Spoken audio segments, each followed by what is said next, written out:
Hi, guys, and welcome back to another episode of This is for the Soul, and I'm your lovely host, Brianna Sade. On this podcast, we talk about mental health, personal development, spirituality, girl talk, you name it, we're going to talk about it. So, as of this upcoming Friday, I will be 24 years old. I'm entering a new chapter of my life, a new season. And honestly, I'm super excited because 24 is a really serious grown age. But I'm grateful and I'm blessed to be exactly where I am. And shout out to all my Libra brothers and sisters out there. Happy birthday to us. I have been doing a lot of reflecting lately and just sitting with my thoughts about growing up as an older Gen Z and seeing how we have been through so much. Our generation, we've experienced the best of both worlds, life without the constant noise and technology, and a life where we fully are immersed in it every single day. It's like we're old enough to remember life without social media, but yet young enough to still be a part of it and experience. And I look back at the way our lives have shifted over time, and it's completely different to the lives and the dreams we once were sold or the ones that our parents were once sold. And it's crazy to think about. I remember my first time ever signing up for social media. It was in middle school, in sixth grade. I had made a Facebook for one of my classes, and it had just went from there. Back then, Instagram, Facebook, Tumblr, all of that stuff was still new. Anything shiny and new, of course, it feels fun and exciting and lighthearted even. But eventually, it became the norm and a way of life that we just had to learn how to adapt to. I stayed posting everything on Facebook when it first came out. And then came Instagram, and then came Snapchat, and then came everything else along with it. But Facebook was my first app. And I know now they say Facebook is for the old folks, but I don't think so. It's just now Facebook is just oversaturated with a lot of AI junk, fake news, and just random stuff. Life before social media popped on the scene, before technology just took over a lot of our stuff, it was peaceful and nostalgic, sacred. There was a time where the pressure to document everything and make sure you caught every memory on camera didn't exist. And there was no, if you didn't post it, it didn't happen type of vibe. Everything was just, we live our lives and we go. And because of that, a lot of memories in the early 2000s and 90s were meant to be lived and not posted because those were like the years. Like, if you were around during those times and if you were able to experience at least a part of it, then it was just a different time. And it's wild how so many of us can just look back and realize that we all lived very similar childhoods, even though we were miles apart. One thing that I will say, though, about this generation is I would argue Gen Z, we hit the jackpot with childhood. We actually got to be kids, and that's something that I will forever be grateful for. We had child-friendly media with substance. Music, entertainment, things that kept us on our toes, but also taught us some stuff. And we had to use our imaginations a lot. Going outside, playing Barbies, making dance routines with our cousins. Like, that was just core childhood. Like, just being creative and having fun. And music was made for us. Radio Disney, Nickelodeon, if you know, you know, okay? I saw a TikTok the other day that said if you listen back to a lot of the songs that played when we were younger, you'll notice that as kids, they were literally spitting affirmations into us, speaking life into us, even though we weren't realizing it. And it wasn't no Kids Bop remake. It wasn't something that was just recycled. It was original stuff. And it kind of makes sense why our generation turned out the way that we did, so strong and resilient, because look at what we grew up on. Of course, now that we're older, how we are seeing the other sides of things in the industry exposing itself with stories of exploitation and lack of protection for childhood stars, it's deep and it's really heavy. But the core still stands. We were meant to experience something special. And that's why a lot of the stuff that we see today is just either trying to mimic the past and mimic what we've seen, but you just can't. You just can't remake the past. And the children today, unfortunately, they don't get the same experience. This is a different world now. I work in childcare, so I see it firsthand. Kids get shoved a screen in their face straight out of the womb. And there's no slow integration. Everything is just loud, fast, and overstimulating. And because the child-friendly market is basically non-existent, they're growing up on content that doesn't inspire their imagination. It just inspires them to want to grow up and be an adult and experience what that life's like. And it's pretty sad. It's pretty sad.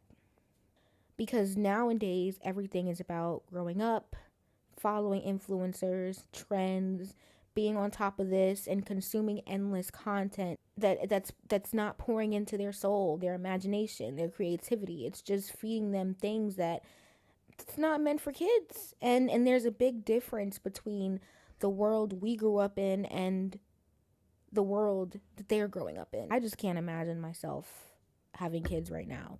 With some of the things that I see, especially because I worked with kids for almost 3 years now, it's a lot. It's a lot. There's a lot of narratives about my generation, about Gen Z, and how we are lazy, spoon-fed, and just unreliable.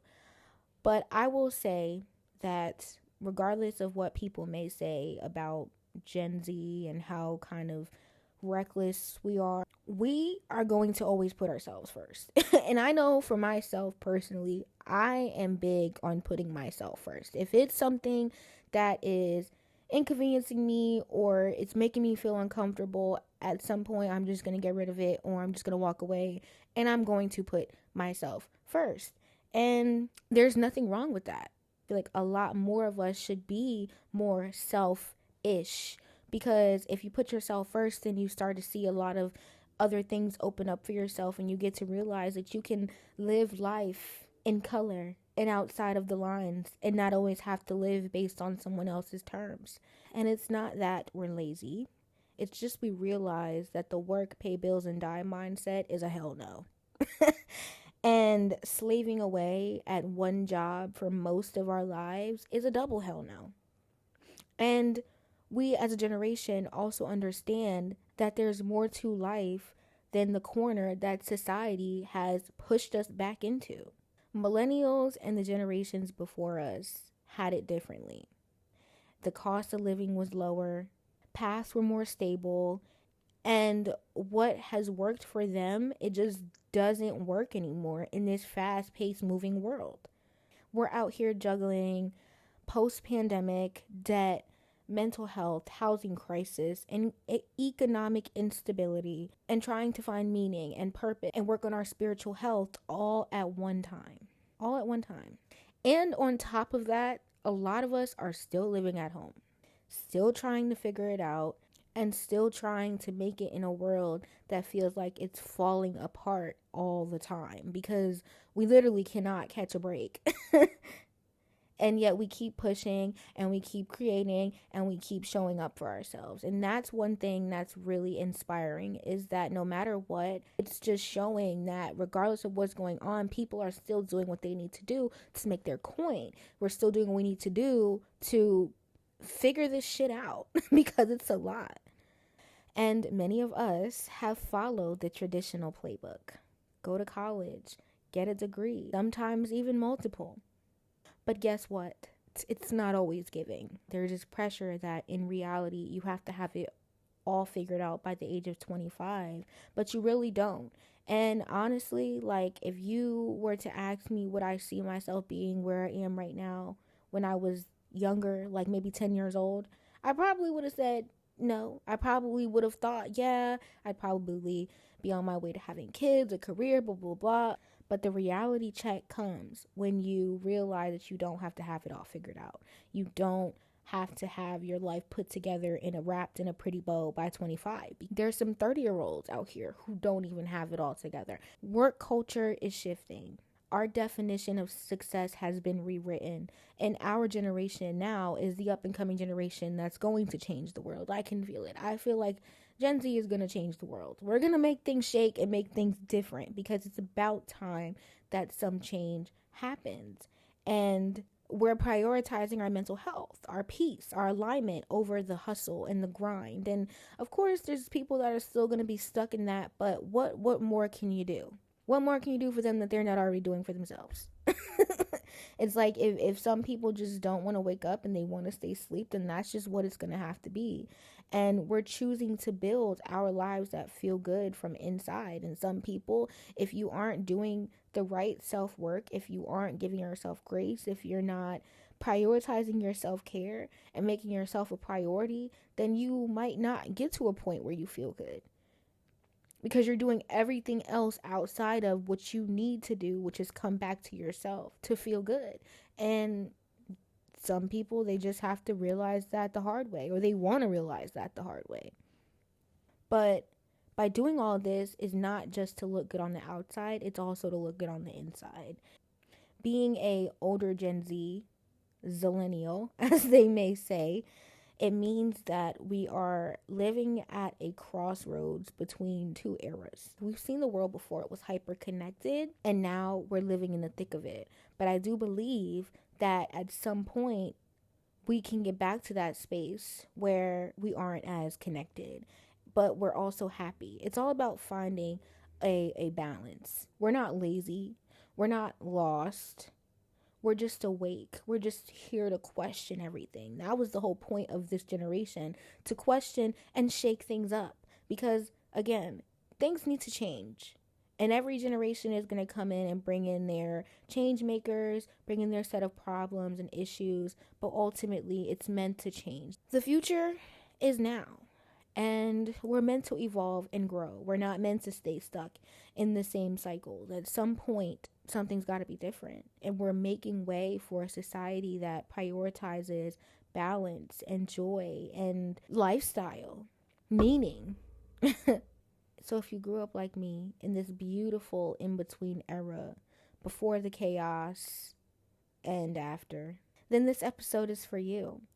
And I want to hear from y'all. Like, what was your favorite Gen Z childhood memory? Like, what are some things that you guys did growing up? What are some of your favorite shows? Some of your favorite songs? Like, I was a really big Justin Bieber fan. I loved Hannah Montana, Sunny with the Chance. I was a big movie kid, so all the Disney originals, that was my jam. Radio Disney, definitely my jam. Every long trip car ride, that was playing. If we had satellite radio and I was in the car and we were doing a long car trip, oh, best believe my grandmother played it for a couple of hours. Let's just keep this conversation going, and let's just stay positive and just lift each other up as a generation. We are all young and we are all coming up together and experiencing this together. And it might be a rough patch right now. It might be a lot of stuff going on in the world right now. But I believe that we're going to get through this, because I know that we can get through anything. We can get through anything. We made it through a whole pandemic. We can make it through whatever is coming next. And because there's so much more. Like, Gen Z is so much more than the labels that other people try to put on us, whether it doesn't matter what it is. Like, that's that for this episode. I really hope that you guys enjoyed. Thank you for tuning into This Is For The Soul. Like, comment, subscribe, share. Keep the conversation going. Follow me on Instagram. Check out the Sand Store in the description box down below. We can get a copy of your ebook, or even book a personal tarot card reading with me. But I love you guys, and until next time, I will talk to you guys soon. Bye. Mwah.